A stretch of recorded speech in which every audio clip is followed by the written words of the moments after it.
So welcome to the workshop on Indigenous people, nature, stewardship. My name is Angel Aluk. I'm from York University. Um, I'd like to introduce our panelists today. First, we have Deborah McGregor, who's an associate professor um, at York University at Osgoode Hall Law Faculty. She joined in 2015 as a cross appointee with the Faculty of Environmental Studies. Deborah's research has focused on Indigenous knowledge, various applications in diverse contexts, including water and environmental and water governance and environmental justice, health and environment, and climate.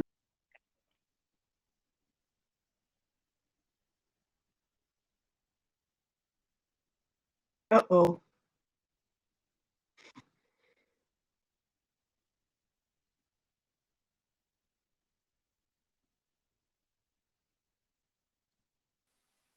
Maybe we can just introduce ourselves. Yeah, I was going to say, maybe you just introduce yourself. Yeah, I can hop in and introduce you really quick because I also have the workshop open here. So yes, so I'll just finish that Deborah's research has focused on Indigenous knowledge systems and their various applications in diverse contexts, including water and water governance, environmental justice, health and environment, and climate justice. So thank you for joining us, Dr. McGregor. And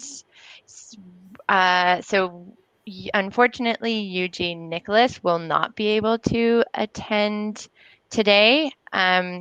But we'll go to Graham Reed, who is a doctoral candidate at the University of Guelph. And at the same time, he works at the Assembly of First Nations as a senior policy advisor, leading the technical involvement in domestic and international climate policy, including the UN Framework Convention on Climate Change. So thanks, Graham, for being here. And we have Lara Dominguez, Strategic Litigation Officer, who oversees minority rights groups' strategic litigation docket. She has represented forest-dwelling Indigenous communities in East Africa, evicted in the name of conservation. Lara has published on issues pertaining to international law and human rights, including academic articles and briefing papers on the rights of Indigenous peoples, land rights, and conservation policy. So again, thank you, Lara, for joining us. And finally, last but certainly not least, is Isabelle Anne Bisson. Isabelle is president of Terra Humana Solutions and an expert in helping communities and businesses reduce their environmental footprint, increase social engagement, and sustainability. She holds a PhD in evolutionary biology from York University and has held postdoctoral fellowships at the Smithsonian Environmental Research Center and Princeton University. Isabelle Anne brings 20 years of international experience in natural resource sciences, strategy, and project conception and management. So thank you all. Is Angel back yet? All right, I'll just keep going with the housekeeping. So we do have our rapporteur, Giancarlo, and I am also, if I don't end up being moderator, will be the rapporteur as well. I'm Marley Whittle, and we have a live note-taking template. So all participants are encouraged to add notes or add from their experience, things that they're working on. And we will record this workshop for reference and archival purposes only. And we have 2 tech supporters in the room today. So if you need help, just type in the chat and they'll help you if you can't hear or you lose audio at some point. And then panelists, if you are planning to share your screen, there's that tiny little TV looking button So you can click that button and share your screen. All right, it looks like Angèle has joined us just in time to start with the panel discussion. And then after the panel discussion, we'll do about 10 minutes of a brief audience Q&A and closing remarks. Thank you very much. I'm sorry. And I think for now, I'm going to keep my camera off. Perfect. I don't Yeah, think I so have bandwidth for that right now. yeah, it sounds great. And I did the intros, so you can just jump into the panel discussion. All right. So I guess we'll start with Laura. Here is a question. So what systemic barriers impact the recognition of projects informed by Indigenous and local knowledge and practices? So please share your insights and experiences from a global perspective. Great, thank you, Angèle, and thanks to all the organizers for inviting me and for having me here. So I guess I'm going to address this. I'm going to touch on 3 points. Basically, that's how I'm going to organize this, and provide an overview of some of the systemic or structural problems with the way that nature conservation is currently being carried out in lots of parts of the world, but in particular in parts of East and Central Africa, which is where I represent a lot of communities who have been evicted in the name of Indigenous communities, evicted in the name of conservation.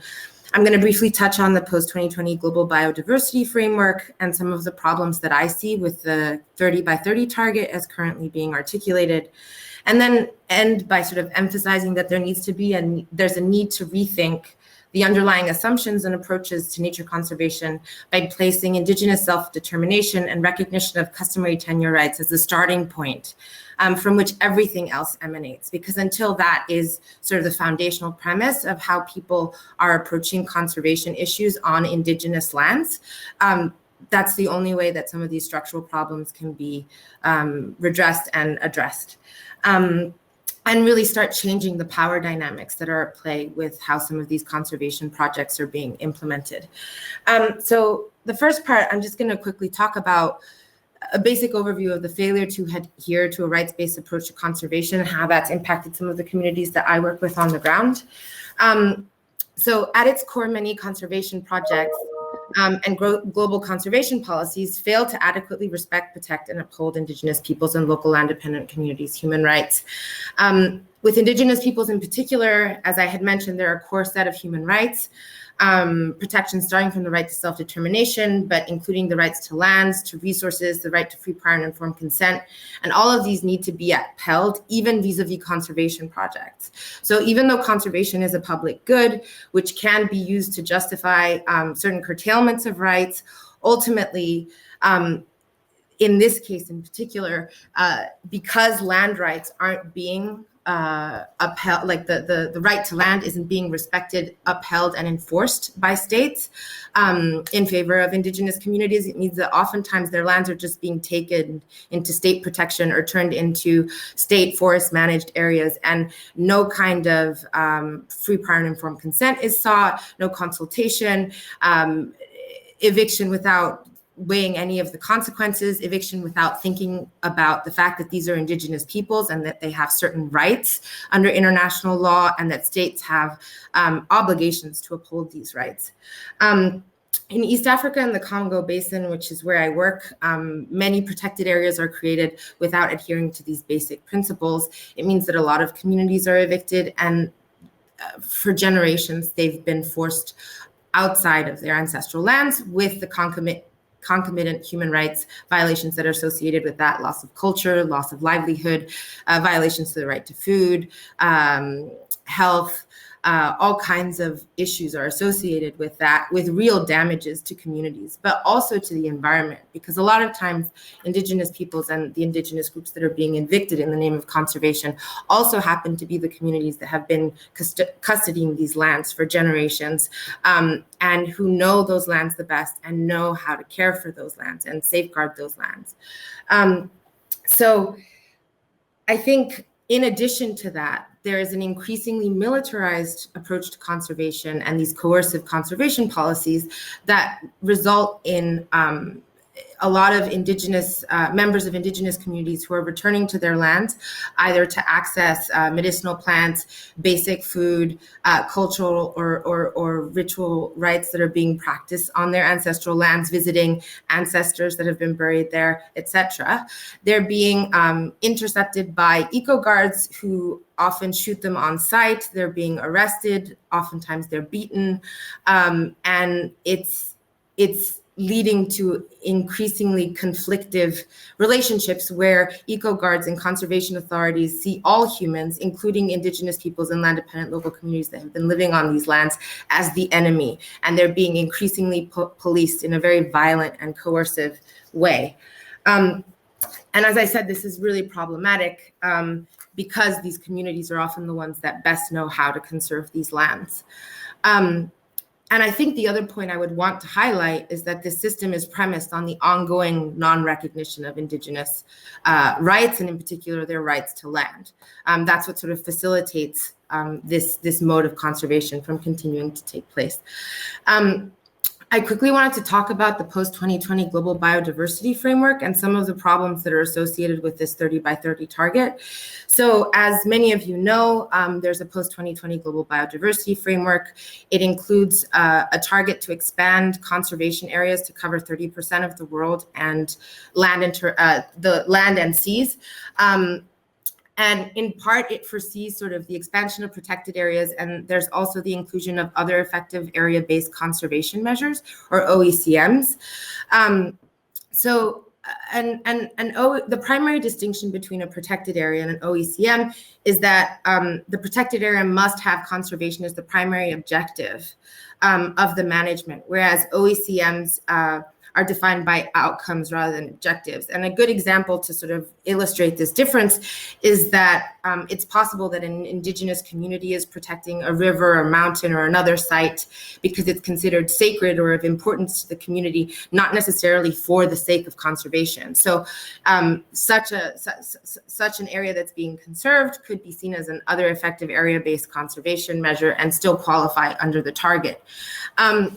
So in this sense, the target does have the potential to include indigenous and community conserved areas, which are areas that are governed and managed by the indigenous or local community themselves. The problem is that in practice, there's a lot of still open questions about how the registration of OECMs will be undertaken in practice. A lot of questions about what qualifies as an OECM, whether it will be easy for communities to register their lands or not. And ultimately, the problem with the target is that it doesn't include sufficient safeguards to ensure that the rights of indigenous peoples aren't violated in the process of continuing to create more protected areas. And importantly, the target it could simply say, let's safeguard customarily held lands or customary tenure rights of indigenous peoples and local land dependent communities as the target instead. There's also a growing body of evidence that shows that is the most effective way to conserve the environment, and it's outperforming state managed protected areas in a lot of instances. And I guess I'll just conclude by saying that the intractable problem in some senses is this is about power dynamics. This is ultimately about the continued recalcitrance by state and other conservation actors to recognize indigenous people's land rights and the ownership rights. Because when ownership rights are recognized, respected, and upheld, ultimately it's the indigenous community or local land dependent community who owns the lands, who is calling the shots more. And the approach has to be completely different. Conservation actors need to approach these communities and ask them, which is the best way to do this? How can we support you? As opposed to imposing their views on them and the resulting human rights violations that come about in that context. The other thing I just wanted to highlight is that oftentimes indigenous and local land dependent communities are amongst the most marginalized communities in the world, and they've experienced decades, if not generations, of discrimination. And so the lack of recognition of their land rights is a reflection of that discrimination. So in the context of various conservation policies that are being considered, I think it's really important that it's not just right-based approach to conservation as lip service, but that fundamentally those power dynamics are reversed and redressed, and that ultimately the premise and the starting point has to be recognition of those rights. And then you can talk about all of the other things that can sort of come along with that. Yeah, so I think I'm gonna end there. But. Thank you very much. That was really comprehensive. And you did it in less than 10 minutes. Yeah, you're right, Deb. We were each everybody was given 6 minutes, but I think because Mr. Nicholas is not here today, I've given you extra time. So next we'll have Professor Deb McGregor. So based on your project on Indigenous environmental justice at York University, what are the top primary imbalances, priorities, and needs for change? That's almost like 3 questions asking about the imbalances, priorities, and needs for change. So yeah, that's yeah, it's hard to pick just a few of them. So I think what I'm going to focus on today is the thing that's sort of, I guess, irritating the most. Because I think with the whole panel, we'll bring a lot of issues to light. But I did want to, Laura, thank you for your comments. It sounds like, as I'm listening to you, I'm like, it just sounds like colonization all over again. Like, what's going on here? So that's still a major factor in a lot of these solutions, is that they really have the risk of recolonizing. So that's always a big concern of mine with any kind of solution that's being proposed. So what's on my mind at the moment is how we come to decide what solutions are. And what I found in recent research that I'm doing, and I feel I was addressing through the project, is I was actually trying to generate Indigenous climate knowledge, because other people's climate knowledge doesn't seem to be solving the problem. So when I think about what I call the disaster reports, the IPBES reports, the recent IPCC report that basically says we're at the tipping point. What we do in the next decade is really critical. Some changes are irreversible. That maybe the best decisions aren't being made because we don't have all the knowledge that we need to have to make the best decision. So what I found, and actually I think this was partly based on Sherry Fox sent to me, was most research that supports climate assessments, and I know this because I contributed to some of the IPCC assessments, is completely favors the natural sciences.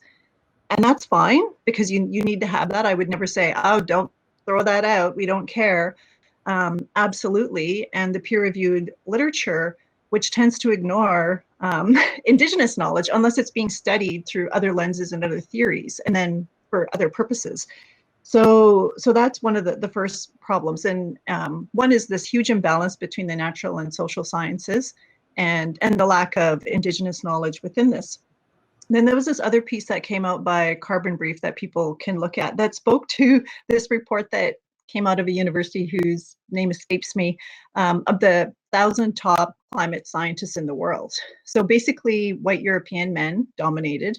Only, I believe, 122 women, and then they were able to name 5 Black or African scholars, no Indigenous. So you have this huge, immense bias. So that's who's deciding what the problem is and how we're supposed to try to solve it. So what that means is you have a real, it's biased. I'm not saying it's wrong. Of course, we have to address what the science is telling us, but what the social sciences and Indigenous knowledge and other people's views, it tells us how to do that, because these big disaster reports call for transformation. But nobody seems to be able to quite figure out what that is, because this is what's been called for some time. And here we are at the tipping point, right? Like we've hit on the curve, the point of diminishing returns here.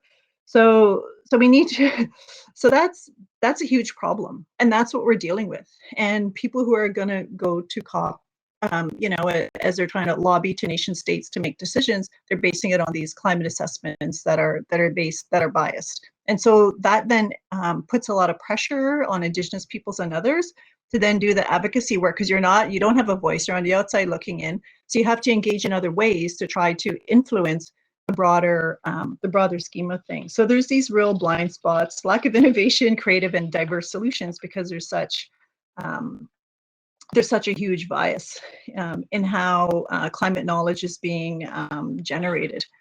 So what does this mean in terms of Indigenous climate-led research, which fortunately the project does, and hopefully we'll have another one that does if we're successful. So we get to ask the questions that we want. We get to approach it in the way that we want, that respects the way that Indigenous knowledge is actually conveyed and shared in Indigenous communities, and how we want to share it then with others, as opposed to extracting it from Indigenous communities, stick it in another framework, and then hope for the best, because that doesn't appear to be working all that well for anyone. So we need to have more of that work. What I've argued and would like to be able to prove sometime is that Indigenous peoples, through way of life or land-based activities, is already kind of engaging in assessments, but nobody calls it that. It's kind of like what we were saying about traditional knowledge 4 decades ago. It's like, well, people are doing it. They're just not saying, hey, I'm doing traditional knowledge. They're not sitting on the land going, hey, we're doing climate monitoring. They're just assessing whether it's safe to go on the ice or not, because you need to fish or you need to hunt or whatever, right? You're assessing risk, ability, like you're doing all of that in a holistic way that isn't anywhere near poor choice of words captured in a lot of these broader sort of climate assessments. So part of this work is to try to generate what is Indigenous-led research look like, so that can ideally support Indigenous climate leadership, because they need to make decisions and they need to advocate in particular ways. And also, how do we start generating this knowledge that I think clearly is needed. I don't know where my time limit is up here, but I did also want to talk about this tension, because as I write and I think about these things, this ongoing tension that I read in the literature at every level is the recognition of the vulnerability of Indigenous peoples, and due to their living in close, often I'll read living close what nature sounds like anthropology in a lot of these reports, and then, but at the same time, this very way of life, and the knowledge that's generated from it is also sort of like contributing to climate solutions. So there's this ongoing tension of the people are really vulnerable, yeah, but they can maybe solve the world. And that really hasn't been, I think, kind of sorted through. I'll see both of them like literally in the same paragraph. And this again relates to the rights that Laura was talking about. It's not just saving or protecting knowledge. It's like you actually have to protect the people partly through rights, but there's limitations when it's all state controlled. So you actually have to protect people in order to protect knowledge. So there's this ongoing tension that I'm trying to kind of wrap my head around, like how, because it really shapes how people, the state or NGOs or whoever, think about and approach Indigenous peoples. Are we going to come in and try to save these people who are vulnerable, or are we going to go in and suck some knowledge out of them and hope that it can contribute to some solution? So as opposed to how Indigenous people want to control this whole narrative, it doesn't happen a lot. And so this is kind of where I think I'll try to end, because I can really go on about this because it really bugs me. But being an academic and seeing the gaps in knowledge when I'm trying to like contribute to whatever kind of question or assessment that I've been involved in, and this builds a little bit on what Laura talked about, is that Indigenous languages and way of life often isn't really talked about in the way that Indigenous peoples would like it to be talked about, or to speak to it themselves. So there's linkages, scholarship starting to show this, recognized internationally, some studies done in Canada, that where Indigenous peoples live is where there's biodiversity and intact ecosystems. And also that's where Indigenous languages are spoken. People don't generally connect languages to biodiversity or climate change. And so they're doing way better than state protected areas. So these are areas that are caretaken by Indigenous people. And this is true in Canada, where the highest species at risk being taken care of is in First Nation communities. That's where they are. So maybe there's something to learn from people. And of course, colonialism and extractivism interferes with all of this. So I think we know this. And how does that then get mobilized into, some kind like Indigenous-led sort of climate kind of solutions? And I'll just end by, because I feel like because of the nature of the workshop, nature-based solutions, and I've been thinking about this. I'm not going to deny that there's opportunities there for Indigenous peoples, but there's also huge cautions. Like if we're a Venn diagram, certainly there's there's some overlap in interest, but nature-based solutions is based on a different kind of relationship with the natural world, with the earth. Like it's based on how can we continue to use the earth as a way to kind of solve problems that we created. And it's not really based on like we're actually part of that. Like so it's based on a different worldview and ontology. You know, just about everything. So I think there needs to be more work in truly understanding what this means from an Indigenous perspective, from not only perspective, from that worldview, from that knowledge frame, and from how we understand our relationships to the world. Because it's not just nature; it's the ancestors and it's future generations. And nature are our relatives. Like it's a different framing altogether that isn't really considered in there, that I think Indigenous knowledges and rights and Indigenous-led climate research needs to be part of that conversation. So I'm going to stop there. I don't know if I answered the question, but those are sort of the things that are top of mind that I hope that you know, the research that I'm doing can contribute to in whatever way it can. It just feels overwhelming because there's just not enough of it. there's not enough of it happening, and we spend a lot of time reacting and resisting other people's solutions that we know are going to be problematic, or as Laura pointed out, could potentially recolonize. So thank you for that, for listening. Hopefully that made sense to people. Thank you, Deb. Yeah, that totally made sense. And as a social scientist, I, you know, sometimes even question my own knowledge. And as an Indigenous person, when most of the people at the table in these interdisciplinary research projects are white European natural scientists and engineers and things like that. So it was great. I just put a comment in there summarizing some things. So next we'll go to Isabel Ann. Is Isabel Ann here? Yes. Okay. I'm right here. I don't see you on. Oh, there you are. Okay. So what success stories of Indigenous-led initiatives have you experienced through your partnerships? Yes. So, well, I first want to say that I'm greeting you from the unceded Kanien'kehá:ka territory. So, and I'm very happy to be here. I'm very happy to see that there is a space for the Indigenous voice. Of course, I'm an outsider. I've worked in Kanesatake. I still work in Kanesatake, which is a Mohawk community. And I've also worked with the communities of Saluit and Kangisijuak in Nunavik. So those are the two stories I want to share. And I think I want to start by Eugene wanted to speak about the Thanksgiving address.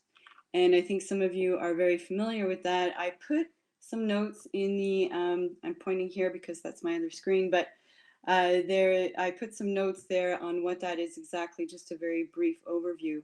And it really, in Kanesatake, it really governs the policy on how they work with nature.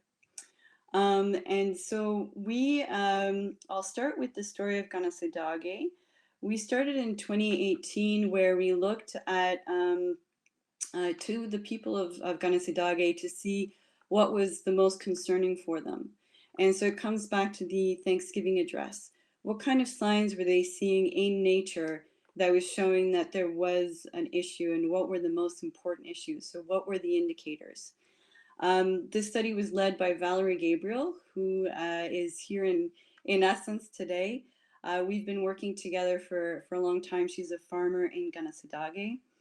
And from that, we saw that a big concern was the illegal dumping in this community. So for over 50 years, trucks have been coming in dumping what we presumed were, or what people were presuming were contaminated construction material. And this is a very pervasive issue across many First Nations and other Indigenous communities. So the Mohawk Council of Kanesatake, in collaboration with my company, Terra Humana Solutions, and McGill University, received funding for a first phase to look in, for a scoping analysis of what was in the environment. Is this soil contaminated? What are the potential impacts on health? at McGill, it's Niladri Basu, who also wanted to be here today. This is the Center for Indigenous Nutrition and Environment. And so he was taking care of the health aspect of things. And we first started by talking to community members in order to pinpoint sites that were areas of concern. So this is an entirely Ganasidage-led, community-led project to look at the contaminants that might be there. And myself and Dr. Basu are merely facilitators. We are technical advisors, and we help with the scientific aspect of things, the technical aspect of things. So we spent the first year sampling these areas of concern. The concern is that there's a really high rate of cancer and other diseases in Ganasidage. And nobody knew what really was in the soil, the water, the food they ate. So that's what we sampled. We sampled soil, water, and we also sampled food. So there's a few farms, including Valerie's farm. There's some little gardens and in people's backyards that we sampled, and the water. So again, it was governed by people. Often we would be at someone's house and they would say, could you sample that site over there, because we've been seeing a lot of trucks dumping soil over there. We've been trying to stop them. And that's what they do. They physically try to stop these trucks. And it's very dangerous. Concurrently, the provincial and federal government have also been involved. They have gone into one particular site called GNR Recycling. You might have seen that on the news. But it was a dumping site in Ganasidage where there's concerns from the community, a lot of smells and things like that. So again, that was community-led, community-asked. The government went in and tested these samples, but you see, and this is great, the government has its own protocol. So we are, we come in and we are in parallel to what they're doing. And everything, all of the data, everything goes back to the community. It is community owned. So we, in parallel to the testing that we did, we mostly tested for heavy metals. We also started a health impact study. And so we had a School of Nutrition student come to Ganasidage and work closely with a community member to interview people to just understand what their diet was about. And we used a validated survey from another concurrent study that you might have heard of, the First Nations Food and Nutrition Environmental Study, FNS. So this led to a second phase because we did find some concerning things, some results that were concerning. These results were communicated back to the community, and then this led to a second level of sampling. And of course, it all ties back to the first indicator study that was done. So we're still working on that. It's an integral part of what is being done in Ganasidage. Eugene couldn't join us today because this issue is still a problem. There was a big meeting today with council and other members of the federal and provincial government to see what else can be done. We're also looking into a next step in remediation. So we're now talking about nature-based solutions. And again, this will be driven by traditional knowledge, by the knowledge that is there in the community. Ganasidage is a big farming community, so hopefully we'll use a local farm to maybe look at some remediation solutions there. The second story is a very different story, but it's a different approach to a success Indigenous-led initiative. I'll move you now to Nunavik, and again we were commissioned as technical advisors for the community of Saluit and Kangisijuak through Makivik Corporation. Makivik Corporation are the legal custodians of the James Bay Agreement. And there are a couple of industries in that territory, a few actually, and one of them is a nickel mine, and they were looking to expand their activities. So for that, they needed to do an environmental impact assessment study, social and environmental impact study. And they, for a whole year, we worked with those communities that entirely pretty much led the meetings with the mine, with Makivik. And again, we were just there to do the nitty gritty work, you know, read the environmental impact assessment, which are horrible 300-page documents. We crunched it down and then we put it back. We literally put the voice of these communities back into the mitigation measures and also into an agreement that was good for both communities. So again, a very different approach, but they were in the driver's seat. A lot of presentations were done at the communities themselves.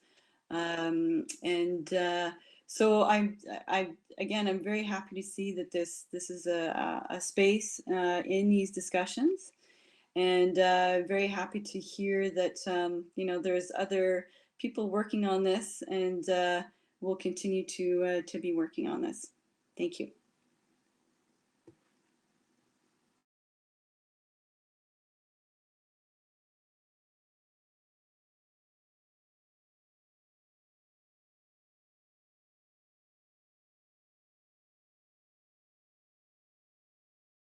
I had 3 minutes left, but I think I'll end there. I don't know if we've lost our moderator. And I see the comments in the chat box, so that's great. Sorry, I was speaking with my mic off. I was just saying, you know, as I listen to each of you speak, it's interesting. Indigenous people all over Canada, but also internationally, seem to be going through similar experiences of like colonialism and capitalism, and then the same you know, solutions by nation states or corporations that end up not being that helpful in the end. But I'm glad to hear that the projects you're working on are, you know, hopefully based on Indigenous knowledge. So for the final question, we'll go to Graham. So this is the question: what are transformative examples of nature-based initiatives led by Indigenous people and their knowledge systems? That's kind of a first question. And the second question is, what will be your message at COP26? And before we started this session, I also noted that last week I attended a false solutions workshop with Indigenous climate action that Graham was at. And in that workshop, I got the sense that the UN and other bodies really need to work on fully incorporating Indigenous holistic worldviews when they say they're doing nature-based solutions. And at that conference, Graham asked this interesting question of how do Indigenous peoples participate in a system that actively excludes them? So we have this official question, but I know, you know, given what everybody else has said, and I know what I've heard from Graham last week, that this is kind of a tough question to ask. But anyways, go ahead. I didn't mean to speak so long. No, that's great. Miigwech, Joe, and miigwech to my fellow panelists, and Anin, and good morning, good afternoon, and good evening, everyone. It's good to join this virtual circle with all of you.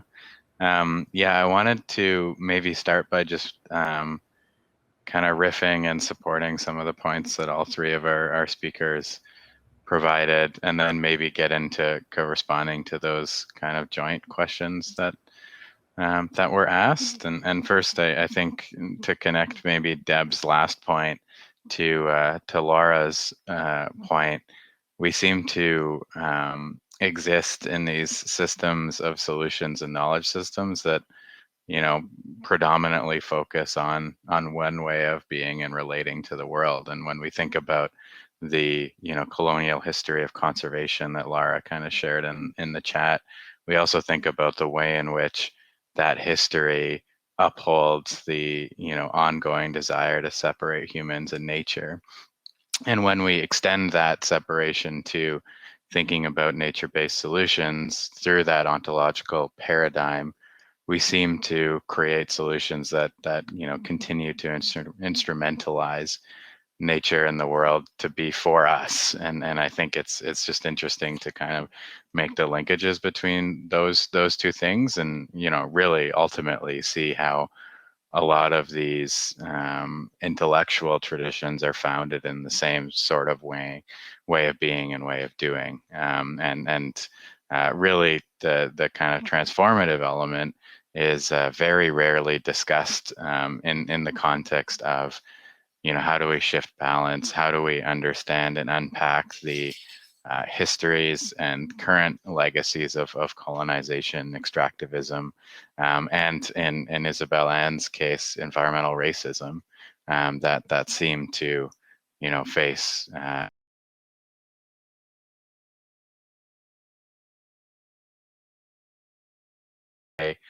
picking up on, I guess, Deb's last point about how do we frame nature-based solutions in kind of our own way of thinking. And over the last summer, as part of my PhD, I've actually been asking that question to Indigenous folks from across the country, and I think there are two things, and then maybe I'll kind of elaborate on those that are relevant for this conversation and the way in which we think about how to conceptualize nature-based solutions for climate, nature, and people as we are working under in the organization of this workshop. And the first component spoke to a few elders, and then in other interactions that I've had through the work at AFN, they really challenge this standalone concept of nature-based solutions. And in fact, when working from the system of knowledge that and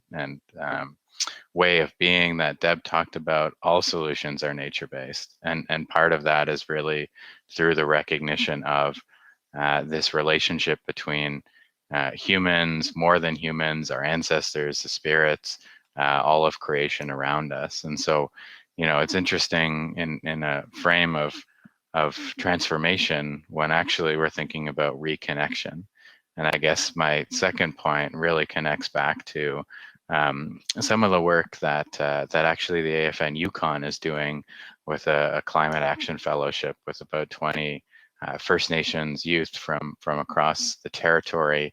And really what they've landed on, and this is actually very similar to the discussions that I've been having, is generating a climate strategy and approach centered on reconnection in 4 different areas: reconnection to land, to spirit, reconnection to ourselves and our languages, and then reconnection to each other. And when thinking about nature-based solutions in those contexts and climate solutions more, we end up, I think, challenging this typology that seems to separate climate from really those root cause analyses that we look through that really emanate on what those things are that create disbalance and create disconnection that were explained both by Laura, by Deb, and by Isabel Ann. And so when framing them broadly, in that context, I think there are these kind of sets of principles within nature-based solutions, Indigenous-led nature-based solutions that are useful for informing the conversation that we're having today, but also kind of moving forward. How do we take these layers back to really critically investigate these concepts that seem to find their way into these discourses that are really, as Angel articulated, a co-optation of Indigenous knowledge systems without the requisite responsibility and the kind of requisite understanding of the systems in which those knowledge systems are embedded. And so until we get to that that really kind of ontological discursive analysis, we can then start to understand what these things mean and how do they perpetuate the systems that they come from. Arguably, there are a lot of examples of nature-based solutions that I've interacted with through those interviews and through other discussions. You know, I want to bring up to the group things like clam gardens in the northwest coast of BC, are kind of ancestral technologies that are nature-based, right? That provide greater yields for clams through the observation and relationship with the land. We know that language revitalization is ultimately a nature-based solution that really, I think, centers the reconnection of, you know, our identity, our culture, and our place. And I also think, you know, equally important is resistance, right? We know that there are multiple examples currently of Indigenous peoples standing up against the ongoing extraction of our lands, waters, and territories. And, you know, multiple examples come to mind, including Fairy Creek, where we have, you know, Indigenous land defenders standing up against the destruction of old growth forests. And so in all of those instances, you know, I think there are these key principles that can find their way into the way in which we think about and conceptualize the articulation of nature-based solutions, and that's inclusive of, you know, how they're grounded within those inherent constitutionally protected and international rights that Lara spoke to. We know that, you know, not only do Indigenous peoples have those rights emanating from their original relationship and occupation of the lands and territories, but they also have those upheld in international law, including in the UN Declaration on the Rights of Indigenous People. And so, you know, center to thinking about nature-based solutions, we need to center that rights-based approach that Lara shared. You know, I think that challenge of that separation between human and nature is essential. And Deb always says, you know, one of the things that we don't often talk about in these spaces is other elements of our teachings, things like love, things like the role of our teachings and the grandfather teachings in how we articulate climate solutions made for and by our communities. And I think, you know, to I guess end and then bring that to the COP space, the UN Framework Convention on Climate Change, we're seeing a similar, I guess, trajectory around how people are framing and talking about, you know, not only nature-based solutions, but also Indigenous peoples. And often we end up in these scenarios where, you know, the integration and participation of Indigenous peoples stops at a voice on a panel and really needs to continue to, you know, how are Indigenous peoples positioned as decision makers. And, you know, the unfortunate reality is the UNFCCC is a structure that's actively predicated on Indigenous erasure, right? We're focusing on the nation states, and, you know, there's no kind of differentiation between, you know, those populations within those nation states, nor the relationships, those nation to nation relationships contained within. And so, you know, I think recognizing that there are those inherent limitations, Indigenous peoples for a long time have been leading those conversations at an international level. Deb always reminds me of, you know, the multiple years of Indigenous declarations that need to be considered as kind of parallel expressions of Indigenous expectations that were just completely disregarded by mainstream decision makers. And we see that at Rio, you know, we see that at Paris, where although we did obviously win recognition through the inclusion of the rights of Indigenous peoples in the preambular text, we also lost the temperature goal. Indigenous peoples were calling on a 1 degree cap. And so in all of those instances, you know, I think the kind of upholding of our rights, our knowledge systems, the participation grounded on, as Lara said, self-determination is so essential. And through thinking all of that through, you know, not only can we seek to participate within these colonial structures, but we can also think about creating those parallel structures for Indigenous-led climate solutions, Indigenous leadership in the ways in which we think about that. And I'll close with just saying, you know, obviously biodiversity loss, climate change are really cumulative effects for Indigenous peoples that, you know, unfortunately has happened before. And this is what Kyle White always talks about, that colonial deja vu, where upon contact we had, you know, massive impacts on biodiversity, biocultural diversity, as well as, you know, environmental change. And if anything, you know, the kind of current trajectory that we're on is just a replication of that. And so really looking back to those histories and understanding that, and understanding what we need to do to avoid that is essential for the conversation. So I think I went a little bit long, Chimigwich, and really look forward to the discussion. Thank you very much, Graham. You did a really good job of bringing everybody's comments together and really summarizing what was said. I don't know if we have any questions at this point. Oh, Jeffrey has a question. With more justifications looking into establishing Indigenous protected areas instead of the conventional protected areas, in your view, what are some of the opportunities and challenges ahead for establishing IPAs?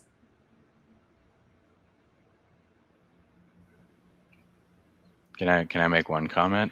Yes. And then I'd invite others who have more practical experience. I think in the Canadian context, the biggest opposition to Indigenous protected and conserved areas is the assumption of sovereignty by provinces and territories. And the unfortunate reality is, like, IPCAs are inherently political projects, and only when we, you know, consider political dynamics can we really think about, like, how do, you know, Indigenous nations reassert their authority in a way that hopefully addresses the, you know, assumed sovereignty of provinces across the country. That's my concern or skepticism is that in some senses on paper it looks great, and if that's really what it was going to be about, really recognizing ownership and starting from there, and then approaching the specific community to ask them, you know, conservationists, the state, etc., how can we help you? What is it that you need? If it's stopping encroachers, how do we help? You know, exactly, like that's, but I'm a bit skeptical about it because in practice, what I see is that a lot of times the states that I'm working with in East and Central Africa, the belief, it's premised on a complete belief that only the state is the one that knows how to do this. There isn't a trust or a willingness to actually recognize the sovereignty of these communities and these groups, to actually recognize their land rights, and to have an equal relationship on equal footing. And so until that is subverted, I'm concerned about things being called IPAs or ICCAs or whatever it is that don't fully respect the right to self-determination. So that's my concern, just the reality of the legal, of the law, of politics, of those power dynamics and how it is implemented in practice. That's sort of my cause for concern. I think for me, just to build a bit on what Graham and Laura talked about, because I'm involved in a project that looks at this, is the support that communities need to be able to do it. So you have centuries of undermining of Indigenous governance and capacities to be able to do this. And so, you know, when the funding came out to try to support this, there was such a high demand and very few communities could actually get it. That's typical. So you don't have the actual structural support, like the bodies there to be able to try to implement it, even if the will is there. So that's still a reality for a lot of communities. And as Graham pointed out, like I think about where I am, I showed up one day and all of a sudden there was this conserved area without any consultation with the First Nation, without any, and it's in a land claim area. So then so if you're trying to have an Indigenous conserved area, you have to fight that battle before you can even do your own thing, right? So there's all these that some of these processes don't take into account. So I find that's going to be a challenge, even when it is an opportunity. There is a lot of interest in this because it's part of a strategy to reclaim and self-determine, but there's all the other, and it's almost like there's a big rush to do that by others who aren't so sympathetic to Indigenous-led protected areas to make sure they don't get the Indigenous protected areas, like through land grabs and even land trusts, which are tools that can either help or be a barrier. So that's kind of what I'm sort of noticing on the ground. So thank you for the question. I think we're almost out of time. We have a question by Joel. I'm not sure if Laura or anybody else wants to address it. I'll just. So I'm just reading the. So I'm not as sure about the second half of the question, but at the organization that I work with at Minority Rights Group, we really try and support the members of the communities that we work with to actually do advocacy on behalf of themselves and their communities, to go to the UN, to go to some of these fora, to speak on these issues. And I think actually that is some of the most impactful advocacy that you can have. One of the things in this conservation space in particular is that a lot of the members of impacted communities don't have access to those spaces and therefore can't tell their stories. And so it becomes an echo chamber of the same people with the same experience, conservation scientists talking about this in sort of very remote ways and talking about global solutions for what are complex and locally driven problems. So a lot of the communities who themselves have the knowledge and the understanding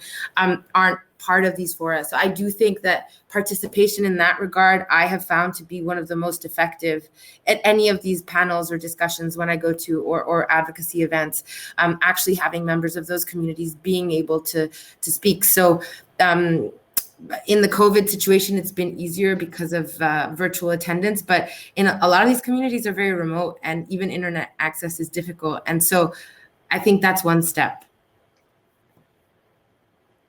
Thank you very much. Just very briefly, or we have time? We're out of time, and you know what? Maybe you can have 2 minutes. I haven't used this hop on system very much. I was worried that we might just completely cut out at 11:15, but maybe you can have a comment and then I will close it off. 5 seconds. I agree. I just want to say I agree with Lara because I think the participation aspect is very important. And whatever that is for that particular area or community, you know, if it's the participation that is then translated into a story or a document that is accessible to the community, I think that's important. And I know, you know, we don't like to talk about scientific data, but unfortunately right now, and I think that's what Joel is mentioning a little bit in the data aspect, is it does help in order to then create policies. So whether, you know, that data is a mix of the science and also, of course, the Indigenous knowledge, the local knowledge, which is part of the grassroots experience, is very important. Thank you. Thank you. I think I just want to close off this session by saying, you know, from listening to all of you guys, but I think especially listening to what Deb and Graham, sorry, well, all of you had to say, but I think, you know, this discussion really comes down to fully integrating Indigenous knowledge systems, and not just, you know, that we go out and do research and collect Indigenous knowledge and then put it on a shelf, but really integrating the holistic worldview that Indigenous knowledge systems have by bringing together both human and non-human and relations. Because I think the problem with the solutions that are being suggested by nation states and international bodies is that essentially they're based on Western knowledge systems. And it's Western knowledge systems that give preference to the natural sciences, that give preference to positivistic knowledge systems. And it's these knowledge systems that also create these Western binaries, right? It's nature versus nurture, it's man versus woman, it's civilized versus uncivilized primitive native people. And to me, it comes down to this very colonial binary racial knowledge that we understand the world through. And I think that's why, you know, Western measurements and these systems, that's the favored knowledge in trying to come up with solutions. And yeah, I'm a labor researcher. I just spent the day yesterday looking through labor force data, examining charts and graphs, and trying to understand, Indigenous people's participation in the labor market.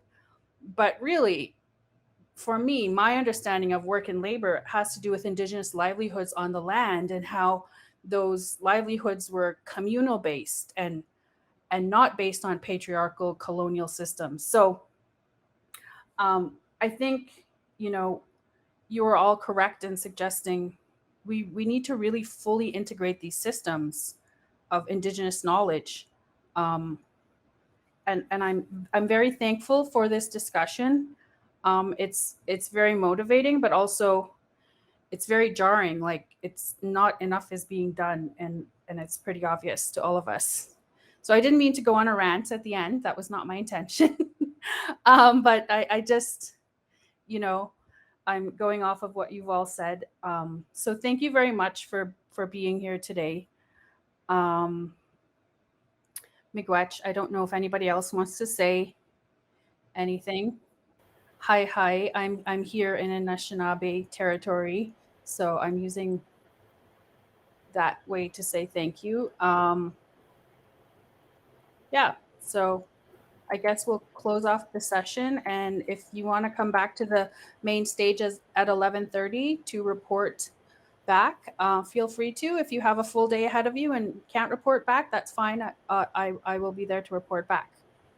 All right. Iktumaga. Thank you so much. Thank you, Joe. Bye, everyone. Have a good day. It's pretty early for Graham. Have a good day. Thank you, everyone. Wasn't my first meeting. That's the worst part.